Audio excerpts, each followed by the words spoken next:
Ya, Assalamualaikum warahmatullahi wabarakatuh. Perkenalkan, nama saya Asep Kurnia SPD. Saya adalah guru PJOK atau guru olahraga di Satuan Pendidikan di SMK Persada Kuningan. Saya di sini akan memaparkan atau mempresentasikan best practice atau memaparkan hasil pengalaman pembelajaran di materi senam lantai guling depan. Oke, langsung saja. Apa itu best practice? Best practice merupakan laporan uraian hasil pengalaman nyata seorang guru dalam memecahkan masalah yang dijumpai sesuai dengan tujuan pembelajaran dan memiliki nilai bermanfaat baik secara langsung untuk guru itu sendiri atau tidak langsung meliputi peserta didik, masyarakat, ataupun rekan guru sejawat dan yang lainnya. Langsung saja ya, kita masuk ke best practice-nya. Di sini ada lokasi, yaitu di tempat saya mengajar di SMK Persada Kuningan. Lingkup pendidikannya adalah sekolah menengah atas atau sekolah menengah kejuruan.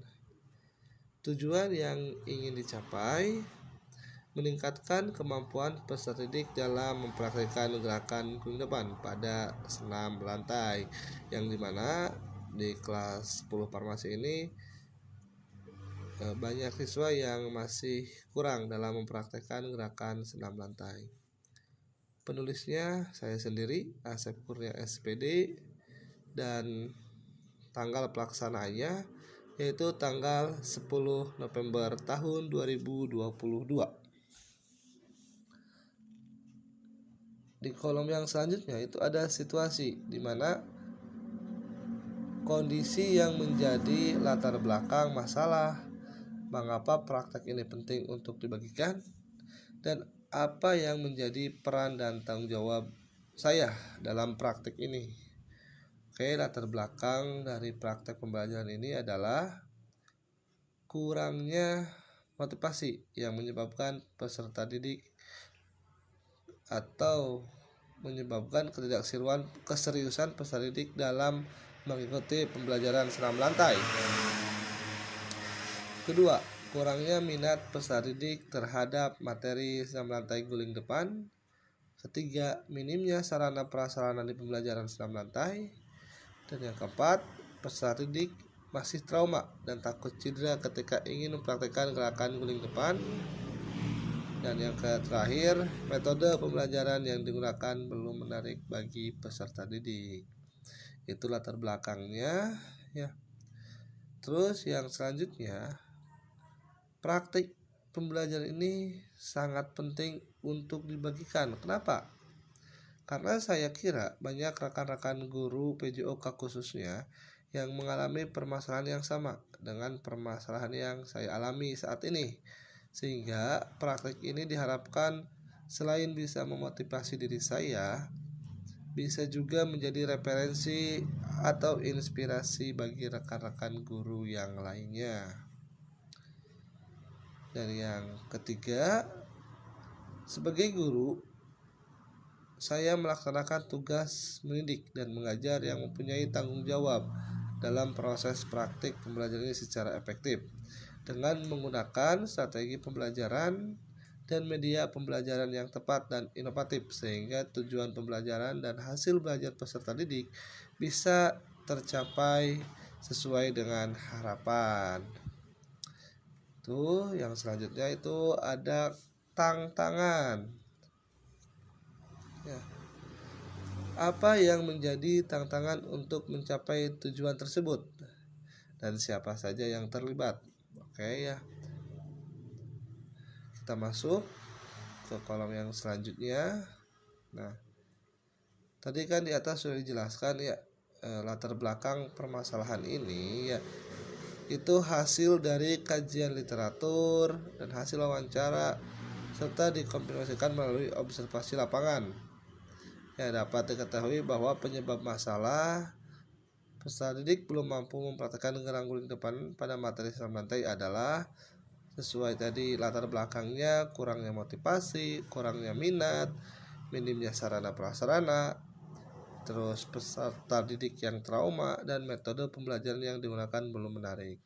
Tantangannya berarti dari hasil jawaban yang di atas. Jadi yang pertama tantangannya itu harus memilih model dan metode pembelajaran yang inovatif, kreatif, dan menyenangkan. Yang kedua, pemanfaatan sarana dan prasarana yang ada di antaranya dengan memodifikasi baik itu media pembelajarannya ataupun alat yang digunakan untuk pembelajaran. Yang ketiga, guru harus menumbuhkan motivasi belajar peserta didik melalui proses pembelajaran yang menyenangkan. Saya jelaskan dulu ya.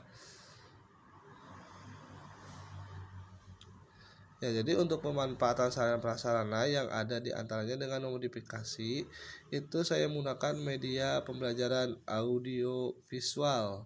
Jadi si peserta didik melihat video pembelajaran agar lebih menarik minat peserta didik.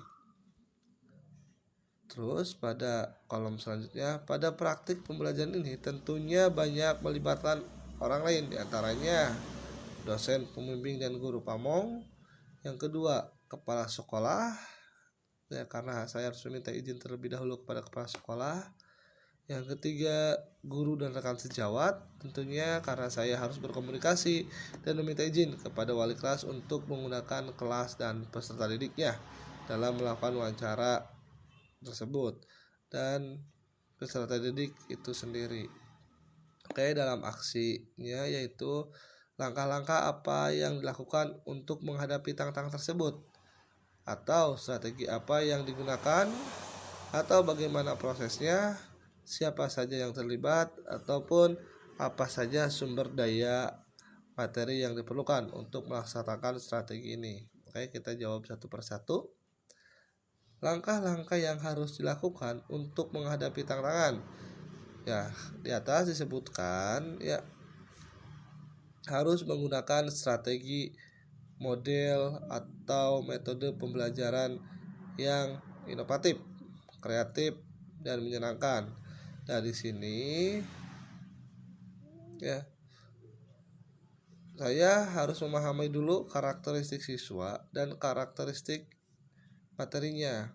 Di sini pun saya menggunakan atau memilih model pembelajaran PBL dengan metode demonstrasi, diskusi, tanya jawab, dan pendekatan saintifik.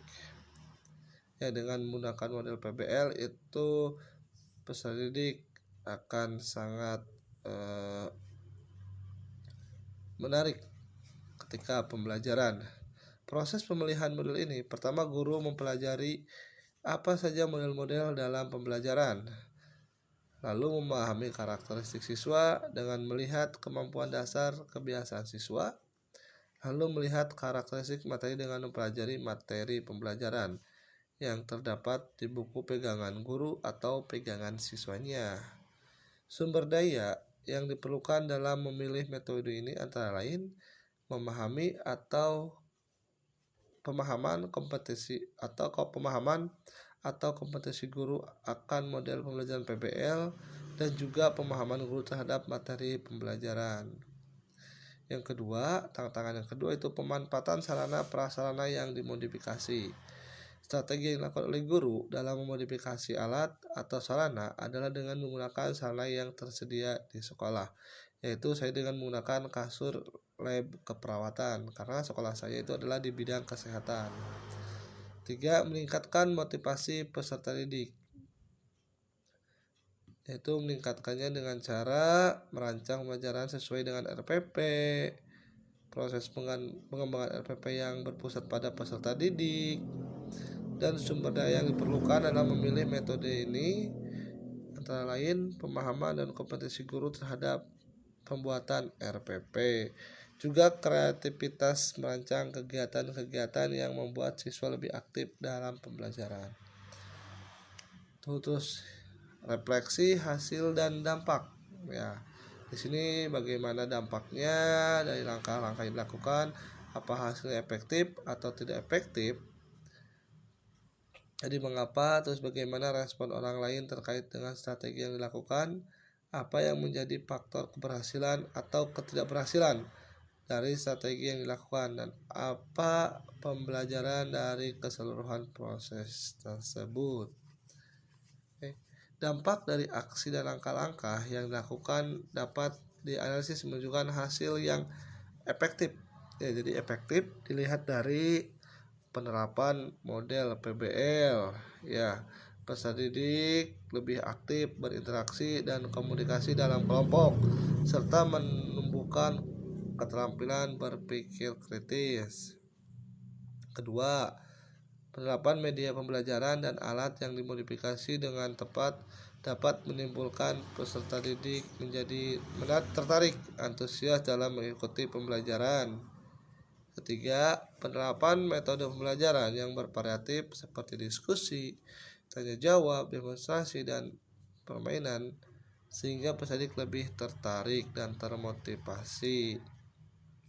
Sehingga kemampuan peserta didik terhadap materi yang lebih meningkat dilihat dari hasil penilaian dan dilihat dari siswa yang tadinya takut mempraktikkan guling depan atau trauma jadi bisa mempraktikannya walaupun masih kurang maksimal. Seperti itu ya, jadi efektif ya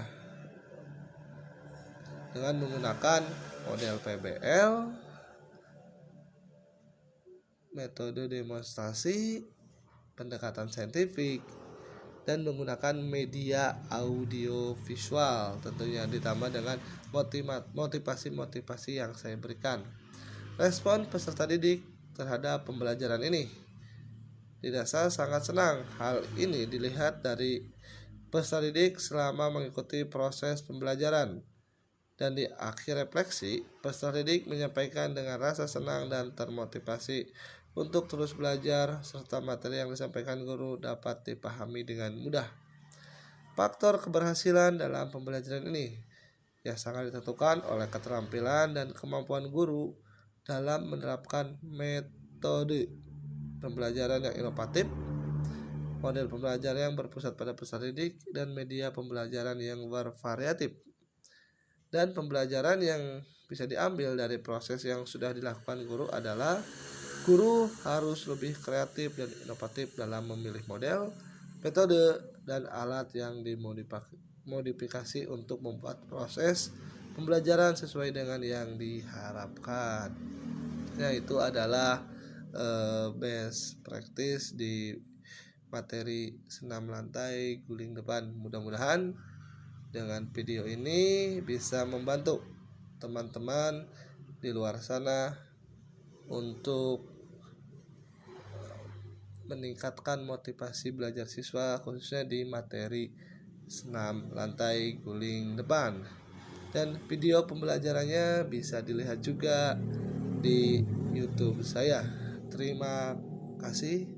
Saya tutup. Wassalamualaikum warahmatullahi wabarakatuh.